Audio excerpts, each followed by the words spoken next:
بسم اللہ الرحمن الرحیم۔ السلام علیکم۔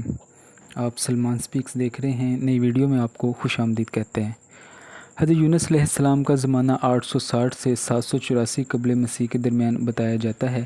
اگرچہ بنی اسرائیلی نبی تھے مگر ان کو اشوریوں کی ہدایت کے لیے عراق بھیجا گیا، اس لیے اشوریوں کو قوم یونس علیہ السلام بھی کہا گیا ہے۔ یہ کافر اور مشرک لوگ تھے۔ اس قوم کا مرکز اس وقت نینوا شہر تھا، جس کے وسیع کھنڈرات آج بھی دریائے دجلہ کے مشرقی کناروں پر آباد موصل شہر کے عین مقابل پائے جاتے ہیں، اور اسی علاقے میں یونس نبی کے نام سے ایک مقام بھی موجود ہے۔ حضرت یونس علیہ السلام نے اشوریوں کو اللہ وحدہ لا شریک پر ایمان لانے کی دعوت دی، مگر انہوں نے یونس علیہ السلام کو جھٹلایا اور بتوں کی پرستش چھوڑنے سے انکار کر دیا، جس پر حضرت یونس علیہ السلام نے انہیں دردناک عذاب کی خبر دی جو 3 دن بعد ان پر نازل ہو جائے گا۔ پھر تیسرا دن آنے سے پہلے آدھی رات کو وہ بستی سے نکل گئے۔ دن کے وقت جب عذاب اس قوم کے سروں پر پہنچ گیا تو انہوں نے حضرت یونس علیہ السلام کو تلاش کرنا شروع کر دیا مگر وہ نہ ملے۔ آخرکار وہ سب اپنے بال بچوں اور جانوروں کو لے کر صحرا میں آئے اور توبہ کرنے لگے۔ اللہ نے ان پر رحم کیا اور ان لوگوں کی دعا قبول کر لی۔ حضرت یونس علیہ السلام کا اپنی قوم سے ناراض ہو کر نکل جانا ہجرت تھی، مگر انہیں اس کا حکم نہیں دیا گیا تھا۔ وہ عذاب کی اطلاع دینے کے بعد اللہ تعالیٰ کی اجازت کے بغیر اپنا علاقہ چھوڑ کر چلے گئے تھے۔ آثار عذاب دیکھ کر جب اشوریوں نے توبہ استغفار کی تو اللہ تعالیٰ نے ان کو معاف کر دیا۔ قرآن مجید میں اللہ کے دستور کے جو اصول بیان کیے گئے ہیں، ان میں سے ایک یہ بھی ہے کہ اللہ تعالیٰ کسی قوم کو اس وقت تک عذاب نہیں دیتا جب تک اپنی حجت پوری نہیں کر لیتا۔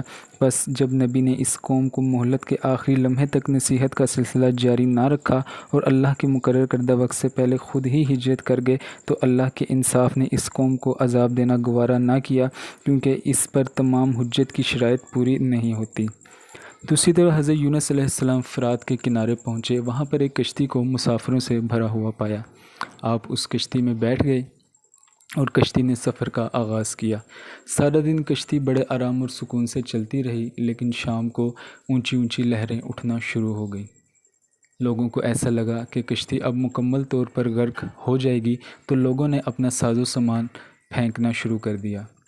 سامان پھینکنے کے باوجود بھی کشتی بہتر نہ ہوئی تو لوگوں نے اپنے عقیدے کے مطابق یہ سوچا کہ اس کشتی میں ایک غلام موجود ہے جو اپنے آقا سے بھاگا ہوا ہے۔ جب تک اس غلام کو اس کشتی سے جدا نہ کیا جائے گا تو یہ کشتی ٹھیک نہیں ہوگی۔ حضرت یونس علیہ السلام نے سوچا کہ لگتا ہے کہ میرے اللہ کو میرا یہ ہجرت کرنا پسند نہیں آیا۔ یہ تو عذاب کے آثار ہیں، یہ تو میری آزمائش کے آثار ہیں۔ حضرت یونس علیہ السلام نے بے ساختہ لوگوں سے کہا کہ میں ہی وہ غلام ہوں جو اپنے آقا سے بھاگا ہوا ہوں، تو تم لوگ مجھے پانی میں پھینک دو۔ آپ کے اخلاق اور پاک بازی کو دیکھ کر لوگوں نے ایسا کرنے سے انکار کر دیا، لیکن مجبوری تھی، اس کام کے لیے قرآن اندازی کی گئی۔ پہلا قرعہ ڈالا، اس میں حضرت یونس علیہ السلام کا نام نکلا۔ دوسری بار پھر قرعہ ڈالا، حضرت یونس علیہ السلام کا نام نکلا۔ تیسری دفعہ جب قرعہ ڈالا تو آپ علیہ السلام کا ہی نام نکلا، تو لوگوں نے مجبوراً آپ علیہ السلام کو سمندر میں پھینک دیا۔ اللہ تعالیٰ نے اسی وقت ایک مچھلی کو حکم دیا کہ وہ یونس علیہ السلام کو نگل لیں، اور خیال رکھنا وہ تمہاری غذا نہیں ہیں، ان کو کسی بھی قسم کا نقصان نہیں ہونا چاہیے۔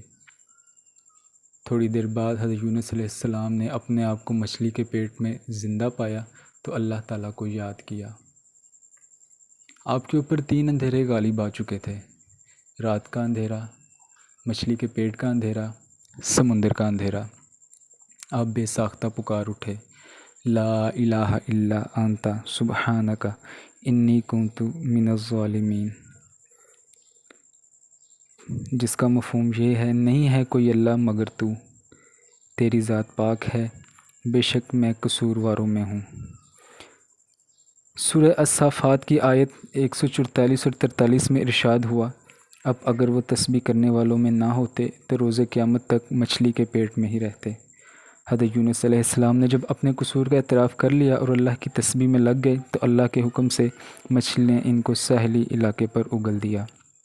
وہ ایک چٹیل میدان تھا جس میں نہ گھاس تھی، نہ سایہ، نہ غذا کا کوئی سامان، مگر اللہ نے اس زمین پر ایک بیلدار درخت اگایا جس کے پتوں نے یونس علیہ السلام پر سایہ بھی کیا اور جس کے پھل ان کے لیے غذا اور پانی کا کام بھی دیتے تھے۔ اللہ تعالیٰ نے حضرت یونس علیہ السلام کے لیے ایک جنگلی بکری بھیجی جو دن بھر جڑی بوٹیاں کھاتی اور رات کو آپ علیہ السلام کو دودھ دیتی۔ آپ علیہ السلام اس درخت کی سائے میں جھونپڑی بنا کر رہنے لگے اور کھانے پینے لگے۔ کچھ دن بعد جب آپ صحت مند اور توانا ہو گئے تو اللہ تعالیٰ کی طرف سے وحی نازل ہوئی کہ آپ دوبارہ اپنے شہر نینوا تشریف لے جائیں۔